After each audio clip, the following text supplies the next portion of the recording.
আসসালামু আলাইকুম। সুপ্রিয় শিক্ষার্থীরা, কেমন আছো তোমরা? আশা করি সকলেই ভালো আছো। এই করোনা পরিস্থিতির মধ্যে অনলাইন ক্লাস চালিয়ে রাখার জন্য এসএসটিএসকে আন্তরিকভাবে কৃতজ্ঞতা জ্ঞাপন করছি।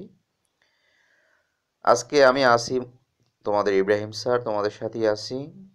আজ আমি যে বিষয়টি নিয়ে আলোচনা করব সেটি হচ্ছে প্রথম শ্রেণীর বাংলা বিষয়, অর্থাৎ প্রথম শ্রেণীর বাংলা বিষয়ের পাঠ হচ্ছে আমাদের দেশ পাঠ্যাংশ, যেটা আমাদের দেশের জাতীয় বিষয়সমূহ। তোমাদের বইয়ের পৃষ্ঠা নাম্বার 68।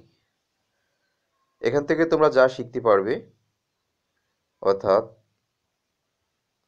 পরিচিত ফুলের নাম শুনে মনে রাখতে পারবে, পরিচিত পশু পাখির নাম শুনে মনে রাখতে পারবে, কয়েকটি ফুলের নাম বলতে পারবে, কয়েকটি পশুর নাম বলতে পারবে, তারপরে কয়েকটি ফুল ও পশুর নাম তোমরা পড়বে এখানে এবং এগুলোর নাম লিখতে পারবে। তাহলে চলো, আমরা এখানে একটি ছবি দেখতে পাচ্ছি। ছবিতে তোমরা কি কি দেখতে পাচ্ছ বলো তো? ছবিতে এক জায়গায় কিছু ফলের ছবি দেখতে পাচ্ছ, অর্থাৎ যে ফলটা দেখতে পাচ্ছ এটা হচ্ছে কাঁঠাল। আবার কিছু ফুলের ছবি দেখতে পাচ্ছ, আবার একটা ফসলের ক্ষেতের ছবি দেখতে পাচ্ছ, আবার তোমরা দেখতে পাচ্ছ কিছু পাখি, অর্থাৎ কিছু পাখির ছবি দেখতে পাচ্ছ। তাহলে আমাদের আজকের পাঠ কি? আজকের পাঠ হচ্ছে আমাদের দেশ। চলো আমরা আমাদের পাঠে চলে যাই।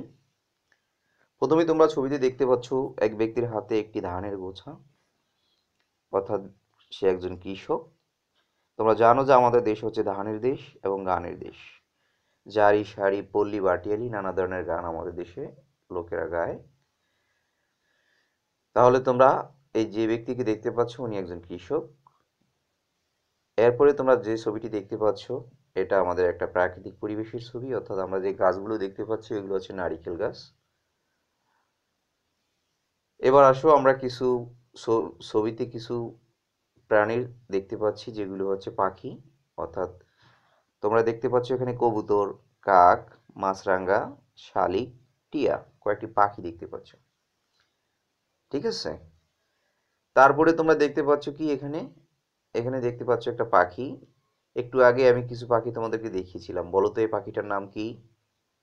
এই পাখিটার নাম হচ্ছে দোয়েল। এই পাখিটার নাম কি? দোয়েল। তোমরা জেনে খুশি হবে যে দোয়েল আমাদের জাতীয় পাখি। দোয়েল আমাদের কি পাখি? জাতীয় পাখি। তাহলে বলো তো দোয়েল আমাদের কি পাখি? দোয়েল আমাদের জাতীয় পাখি। তারপরে এখানে তোমরা কিছু ফুলের ছবি দেখতে পাচ্ছ।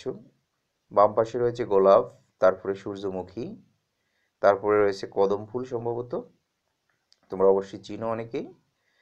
এরপরে তোমরা যে ছবিটি দেখতে পাচ্ছ সেখানে একটি ফুল রয়েছে, ফুলটির নাম হচ্ছে শাপলা। কি ফুল? শাপলা ফুল। তোমরা আরও জেনে খুশি হবে যে শাপলা আমাদের জাতীয় ফুল।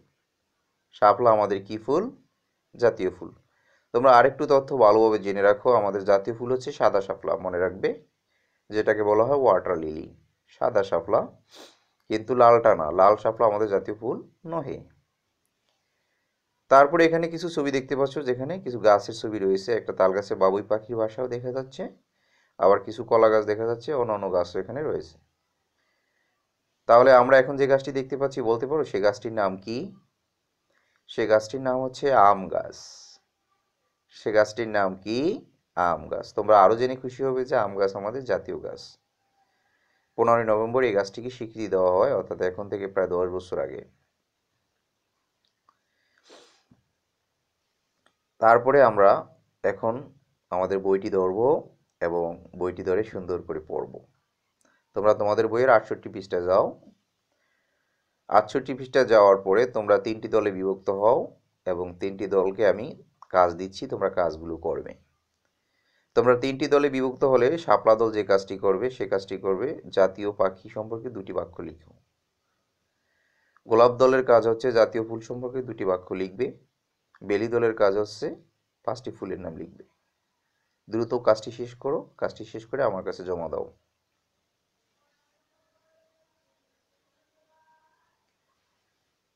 এখন আমি তোমাদেরকে যে কাজটি দিচ্ছি মূল্যায়নের জন্য, তোমরা খালি জায়গায় সঠিক শব্দটি লিখবে। কি করবে? খালি জায়গায় সঠিক শব্দটি লিখবে। বলো তো আমাদের জাতীয় পাখির নাম, এখানে দেশ দেওয়া আছে, দেশে তোমরা জাতীয় পাখির নাম লিখবে। দ্বিতীয় লাইনে দেখো ড্যাশ আছে, তারপরে আছে আমাদের জাতীয় ফুল, অর্থাৎ যেখানে ড্যাশ আছে, যেখানে নাই সেখানে তোমরা আমাদের জাতীয় ফুলটির নাম লিখবে। তাহলে সেখানে কি লিখবে? তারপরে নিচে আছে দেখো ড্যাশ আমাদের জাতীয় গাছ, তাহলে কোনটা আমাদের জাতীয় গাছ? নিচে তিনটা অপশনই দেওয়া আছে, দোয়েল, শাপলা, আম গাছ, কোনটা কোথায় বসবে সেটা সেখানে বসিয়ে দিবে। পারবে তোমরা? বাসার চেষ্টা করবে নাকি? এখন আমি তোমাদেরকে বাড়ি কাজ দিচ্ছি, তোমরা বাড়ি থেকে কয়েকটি পাখি ও পশুর একটি তালিকা তৈরি করে আনবে, অর্থাৎ তোমরা যেগুলো চিনো এই ধরনের কিছু পশু এবং পাখির তালিকা তৈরি করে নিয়ে আসবে। তোমরা জানো আমাদের দেশে করোনা ভাইরাসের প্রভাব চলছে, তাই এই মুহূর্তে আমাদের প্রতিষ্ঠান বন্ধ রয়েছে। তাই তোমাদের জন্য আমার একটাই অনুরোধ, তোমরা ঘরে থাকো, সুস্থ থাকো, তোমাদের সুস্বাস্থ্য কামনা করে আজকের মতো এখানে বিদায় নিচ্ছি। আল্লাহ হাফেজ। আসসালামু আলাইকুম রহমতুল্লাহি ওয়া বারাকাতুহু।